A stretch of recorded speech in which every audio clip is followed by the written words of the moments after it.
Business Book Summaries. The E-Myth Revisited: Why Many Small Businesses Struggle and How to Improve. Have you ever noticed that a lot of small businesses don't make it? They start with enthusiasm, but end up closing their doors. Have you ever wondered why some businesses succeed while others struggle and eventually fail? In this guide, we'll explain this common problem and give you simple steps to make sure your business doesn't become just another statistic.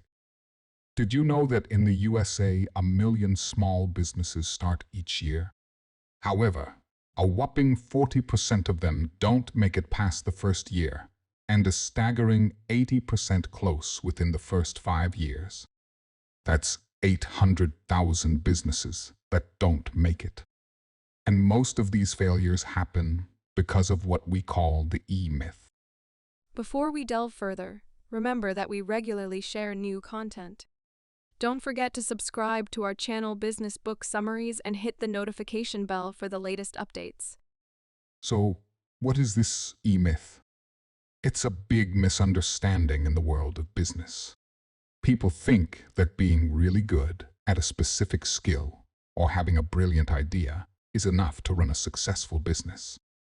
Many start their own business because they excel at their job, like being a great machinist, hairstylist, or computer whiz. One day, they get the idea that they'd rather work for themselves, implementing their own ideas in their own business. Let's say you're an awesome barista, amazing at roasting coffee and creating latte art. You dream of having your own cafe. This dream is what leads to 1 million new businesses every year. However, starting a business just because you're good at something and have ideas is not enough. It's a common mistake. The assumption that knowing how to do the technical work means you can run a business is where things go wrong. Technical work and running a business are two very different things. For example, a barista opens her own cafe and soon realizes that being great at making coffee isn't enough to run a successful business. She needs to know how to hire employees, organize tasks, and make her business grow. This is where many small businesses stumble and eventually fail. Knowing your craft is vital, but it's only part of the equation for a thriving business. Understanding the growth phases of a business. Most of the time, a business owned by an entrepreneur doesn't make it past the early stages. Have you ever thought about how a business grows, much like a person does? It's interesting to see how a business, like a human, goes through stages: infancy, adolescence, and maturity. In the first stage, infancy, the business and the owner are like one. It's exciting at first. For example, imagine a barista opening her cafe, doing all the coffee roasting and brewing herself. But as the business gains more customers and production increases, it becomes overwhelming. The owner struggles to keep everything tidy and organized, unable to handle all the tasks alone. When the owner hires help, the business enters adolescence. At this stage, the owner isn't burdened with doing everything but might struggle to delegate and manage effectively.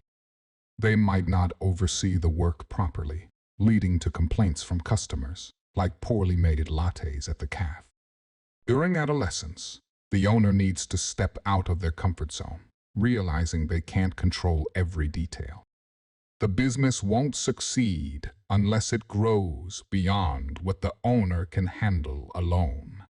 So, what can the owner, once a barista and now a business owner, do? They could shrink the business, letting go of employees, and returning to a smaller, more manageable scale. But this means being overwhelmed with work again. Alternatively, they could take a risk, allowing the business to grow rapidly, even if it means some loss in quality. Hiring more employees and accepting a bit of chaos might be part of this phase. Or, as we'll explore in the following sections, they can accept that growth is necessary and plan for it right from the start. planning ahead for business success. To ensure your business grows beyond the challenging adolescent stage, you must have a plan right from the start. Even if you're ready to step out of your comfort zone and share some control to expand your business, where do you begin? The beginning is where you should start before you even open your business. Businesses that succeed past adolescence and into maturity have a broader perspective and plan their structures accordingly. Thriving businesses consider the future and work on creating a business that functions without depending solely on the owner always being present. This way, when it's time for growth beyond adolescence, they're ready. To launch a business that will grow into a mature one, you need an entrepreneurial perspective. This means planning from the very beginning how your business will look, feel, and work toward its goals. Instead of just focusing on the work within the business, consider how the entire business will operate. For instance, the barista knows the technical work. Her cafe requires roasting Guatemalan beans and serving lattes. But what will make her business stand out from competitors? How will she attract customers? And what type of customer does she want? These questions require an entrepreneurial perspective. Next, to put your entrepreneurial perspective into action, you'll need an entrepreneurial model, a plan for your business that meets potential customers' needs in an innovative way. This model will include your business's market opportunities, a clear idea of your ideal customer, and precisely how your product will be delivered. To save her business, the barista might need to close the cafe for a few days to ponder her entrepreneurial perspective and model. She could decide that her target customers are eco-conscious students, and she'll cater to their needs by being the first cafe to offer locally sourced milk and cozy reading nooks. Embrace your business personalities. Every person has different business personalities within them. Do you see yourself as having only one predictable personality? If so, your business may face challenges. The reality is, we have several battling personalities within us. We're a mix of an entrepreneur, manager, and technician. At times, we're entrepreneurs, coming up with new product ideas. But in the next moment, we may feel like technicians, frustrated with the constant changes. Among these battling personalities, the entrepreneur is the visionary, always seeking new opportunities. They are energetic dreamers, focused on the future and all the ways to succeed. However, this constant energy in pursuit of opportunities can create chaos. They push others to keep up and get frustrated if things slow down. Without the entrepreneur, there wouldn't be innovation. The manager in you is practical and loves order more than opportunities. They see problems to solve. While the entrepreneur innovates and creates, the manager organizes things efficiently. Without the manager, the business can't function properly. Lastly, there's the technician, the one who loves getting things done and controlling workflows. The technician may get frustrated with the entrepreneur's changing ideas and the manager's interference, but they're happy when more work comes their way. Without the technician, nothing in the business would ever get done. Though these three personalities within us seem to clash, we need to use the strengths of each to run a successful business.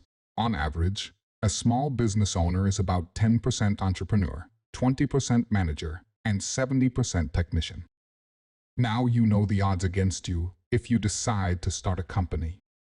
But how can you avoid becoming one of the 800,000 failed businesses? There's a revolution happening in small businesses, and within it lies the secret to success. The turnkey revolution for business success. Do you know we're amidst a remarkable revolution that's reshaping small businesses and changing how they succeed? It's called the turnkey revolution, and it's a game changer. Imagine setting up a business in a way that someone else could easily step in, take the reins, and run it successfully, like handing over a key. That's what businesses in this revolution are doing. In this turnkey revolution, businesses are creating a perfect model that consistently delivers what customers expect. They've organized their processes so well that it can be replicated even when the original owner isn't there.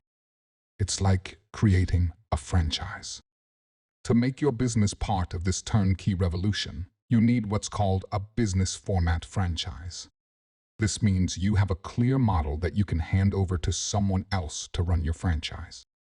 The remarkable thing is, franchises have a high success rate. While about 80% of regular small businesses struggle or fail in the first 5 years, a whopping 75% of business format franchises succeed. The turnkey revolution is successful because it focuses on building businesses that anyone would want to buy. Imagine someone considering buying your business. Their first question would likely be, does it work? If your business is designed with simple, efficient systems that anyone can operate, it becomes appealing to potential buyers. In the turnkey revolution, you're not just selling your products to customers, you're aiming to sell the whole business, including its processes and systems, to franchises. Ray Kroc, in 1952, pioneered this turnkey revolution. He was fixated on creating a hamburger stand that could produce the same burger consistently for every customer. He refined the operations so meticulously that every step was precise, even down to flipping the burgers at the exact same time. Kroc's vision was to create a process that anyone could follow, foreseeing the franchisee, the person running the stand, as his real customer. He then sold the McDonald's business system as a franchise countless times, making the turnkey revolution a reality. Building a successful franchise. Imagine your small business growing into a national chain. Now, let's start by creating the very first store. So, how do you turn your business into a franchise? First, you need to build a franchise prototype, the original model of your business that can be duplicated. This prototype should deliver value to people and be easy for anyone to operate. The value your prototype provides to customers can be seen in various ways: reasonable prices, exceptional customer service, free gifts, and more. For instance, if you own a cafe, the value could lie in your perfect lattes that come with complimentary cookies. Next, the way this value is delivered must rely on simple, efficient systems, not on specialized expertise. Design your systems so well that your business can function smoothly without solely depending on you or expert. For example, if you create an effective training program for making perfect lattes, your baristas won't need constant supervision from latte experts. Additionally, your franchise prototype should be well documented in an operations manual. Why? Because if you want someone else to run your business, they need to understand how it operates. You should write down every single process as part of your company's guide. For example, manuals for making lattes and training people to make lattes should be included. Lastly, the franchise prototype should ensure consistent service every time. Predictability is crucial. Customers should know the type of product or service they'll receive. If they don't, they might not become regular customers. For instance, customers at a cafe shouldn't get a delicious latte one day and a terrible one the next. Consistency is key for attracting and retaining customers, and it's what a potential franchisee would look for in a business. Start a business that aligns with your life goals. Why did you decide to start a business in the first place? chances are it's because you wanted more than just a regular 9-to-5 job in your life. As you create your franchise prototype, your main focus should be on ensuring that your business aligns with what you want in life. The crucial first step in building your business is understanding your primary aim or the kind of life you aspire to have. To figure out your primary aim, ask yourself questions like, what matters to me the most? How do I envision my life? How much money do I want? How often do I want to travel? Once you've clarified your primary aim, you need to establish a strategic objective, a list of goals your business must achieve to help you attain your primary aim. This strategic objective serves as a measure of progress, a tool for implementing plans, and a guide for franchising your business. Your strategic objective should be clear and understandable to anyone. It should include financial projections, such as how much revenue and profit you expect to make. It should also explain why your business is worth pursuing, demonstrating that it offers a big enough market opportunity to meet your financial goals and align with your primary aim. Moreover, it should define the nature of your business and describe your ideal customer. For example, if you're a barista aiming to make $500,000 a year and travel for a month annually, your strategic objective should outline how each of your 3 cafes will contribute to your yearly income, allowing you to reach your financial goal and take the time off for travel. Effective organizational strategy. Organizational charts are like roadmaps for your business growth and making everyone accountable. Usually, creating organizational charts might seem boring or a hassle, but they're crucial. Without clear responsibilities, how will your business flourish? You need a plan and organizational strategy that spells out who in your company does what. Even if you're a one-person business, plan ahead. Consider how many employees you'll need and what each one will do. Write a position contract for each role, detailing who the employee reports to, the work to be done, and how their work will be evaluated. For instance, let's consider a barista running a cafe. In the beginning, she might wear many hats, making coffee, baking cookies, handling marketing, and more. But as the business grows, she needs to know exactly whom and how many to hire for each role to run the business smoothly. As the business evolves, she'll discover the best ways to handle each role. She should document these approaches in manuals for each position, passing down this knowledge to future employees. Another advantage of a clear organizational strategy is accountability. Every employee knows what's expected for their position, thanks to the position contract and manuals. Each employee must sign their position contract, agreeing to meet these expectations. When every position is filled with employees meeting their role standards, your business is on track to fulfill its strategic objective and your primary aim. Step 9. Effective employee management. To manage your employees effectively, rely on a robust people management system, not just on finding great individuals. It's not about having great people. It's about having a great system to manage them. If you believe the key to success is finding incredibly talented people, you're mistaken. The real key is implementing a management system that treats managing people like marketing. Why like marketing? Because how you treat your employees and motivate them to do their best directly impacts the product or service your customers receive. For example, let's consider a barista managing a baker. One way is to tell the baker to stay in the kitchen and bake a set amount of cookies and cakes daily. Another way is to showcase the baker in the shop, let them choose ingredients, and put them front and center. The latter option often results in a more enthusiastic baker, and customers get to enjoy better cookies. But a crucial part of your management system is having a people strategy. Help your employees understand the purpose behind their work. When they comprehend the meaning and importance of their tasks, they are more likely to work towards the business goals. Another important aspect is testing employees against the set standards for each position.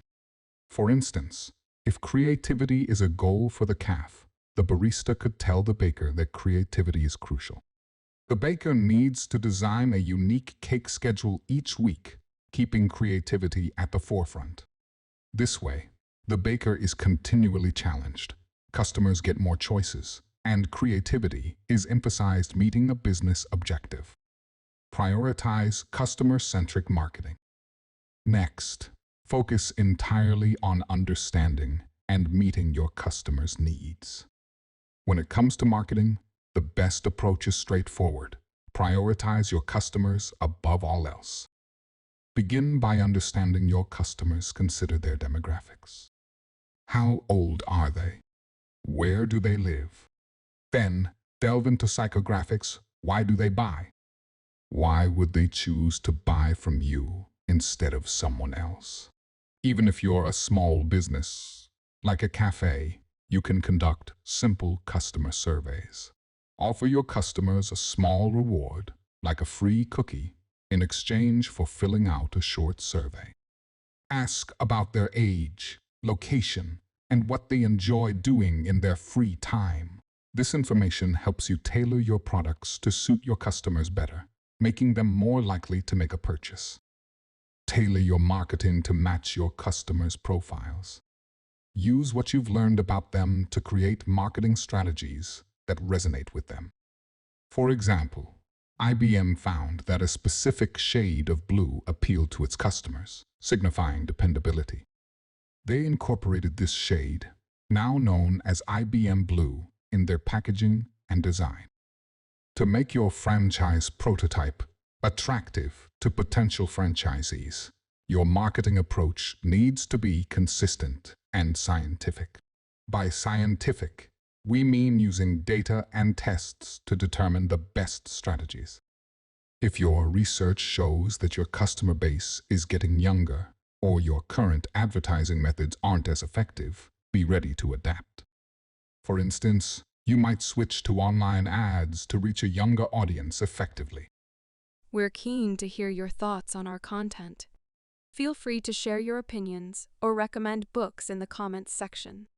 Don't forget to subscribe to our channel Business Book Summaries and hit the notification bell to stay updated with our latest summaries. Thank you and have a wonderful day.